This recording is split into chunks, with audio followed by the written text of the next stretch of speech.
Daniel chapter 3. So this chapter is about Nebuchadnezzar's golden image. Shadrach, Meshach, and Abednego are cast into the fiery furnace. God delivered them. And Nebuchadnezzar, seeing the miracle, blessed God. Nebuchadnezzar the king made an image of gold whose height was three score cubits, and the breadth thereof 6 cubits. He set it up in the plain of Dura, in the province of Babylon.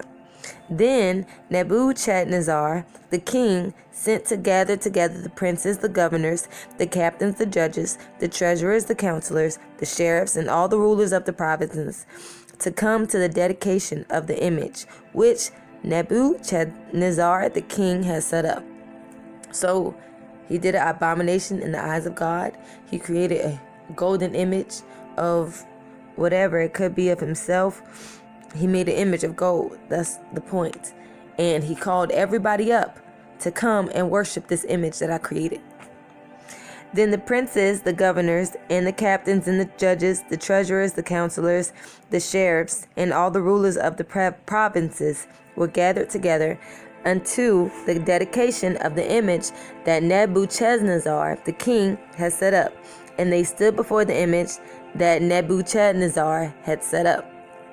Then an herald cried aloud to you, "It is commanded, O people, nations, and languages, that at what time ye hear the sound of the cornet, flute, harp, sackbut, psaltery, dulcimer, and all kinds of music, ye fall down and worship the golden image that Nebuchadnezzar the king has set up. And whoso falleth not down in worship shall the same hour be cast into the midst of the burning fiery furnace." So basically, the king is saying, when the music plays, any type of music, everybody, period, has to bow down and worship this golden image. And if you do not do this, then you will be cast into this fiery furnace that he has. Therefore, at that time, when all the people heard the sound of the cornet, flute, harp, sackbut, psaltery, and all kinds of music, all the people, the nations, and the languages fell down and worshipped the golden image that Nebuchadnezzar the king had set up. Wherefore, at that time, certain Chaldeans came near and accused the Jews. They spoke and said to the king, "O king, live forever. Thou, O king, hast made a decree that every man that shall hear the sound of the cornet, flute, harp, sackbut, psaltery, and dulcimer, all kinds of music, shall fall down and worship the golden image. And whoso falleth not down and worship, that he shall be cast into the midst of the burning fiery furnace. There are certain Jews whom thou hast set over the affairs of providence of Babylon, Shadrach, Meshach, and Abednego. These men, O king, have not regarded thee. They serve not thy gods, nor worship the golden image which thou set up." So these 3 men, they were of children of the Most High, and they knew that it was not right to worship golden images. They know that they only worship their God and show respect to their God. And these 3 men, their original names were not Shadrach, Meshach, and Abednego. When they moved to this, wherever they were located, the king renamed them to these names. So I will put their real names in the caption below. And I'll continue. Then Nebuchadnezzar, in his rage and fury, commanded to bring Shadrach, Meshach, and Abednego. Then they brought these men before the king. So the king, pissed off, he said, "Why aren't they worshiping this calf when the music plays? Bring them to me." Nebuchadnezzar spoke and said unto them, "Is it true, O Shadrach, Meshach, and Abednego? Do not ye serve my gods, nor worship the golden image which I have set up? Now, if ye be ready, that at what time ye hear the sound of the cornet, flute, harp, sackbut, psaltery, and dulcimer, and all kinds of music, ye fall down and worship the image which I have made. Well, But if ye worship not, ye shall be cast the same hour into the midst of the burning fiery furnace. And who is that God that shall deliver you out of my hands? So obviously he doesn't believe in the Most High, the omnipotent.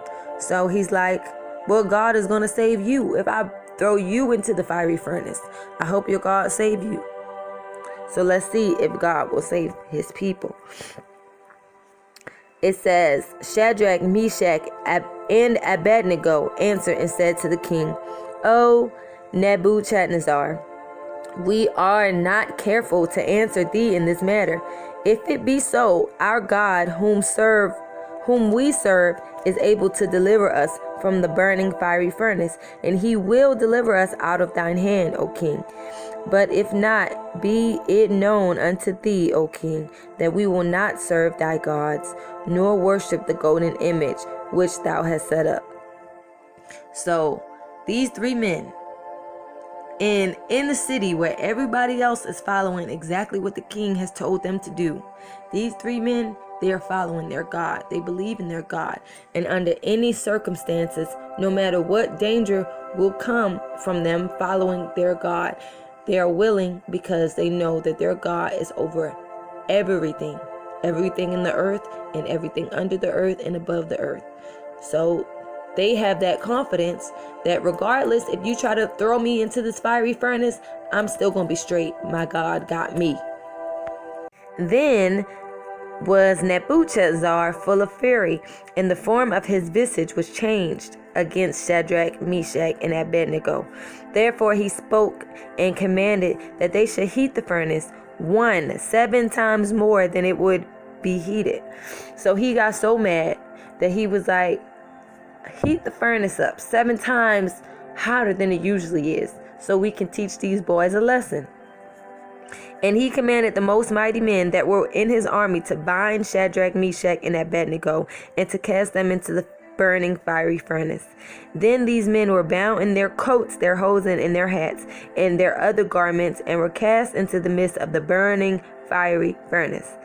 Therefore, because the king's commandment was urgent, and the furnace was exceeding hot, the flames of the fire slew those men that took up Shadrach, Meshach, and Abednego. And these three men, Shadrach, Meshach, and Abednego, fell down, bound into the midst of the burning fiery furnace.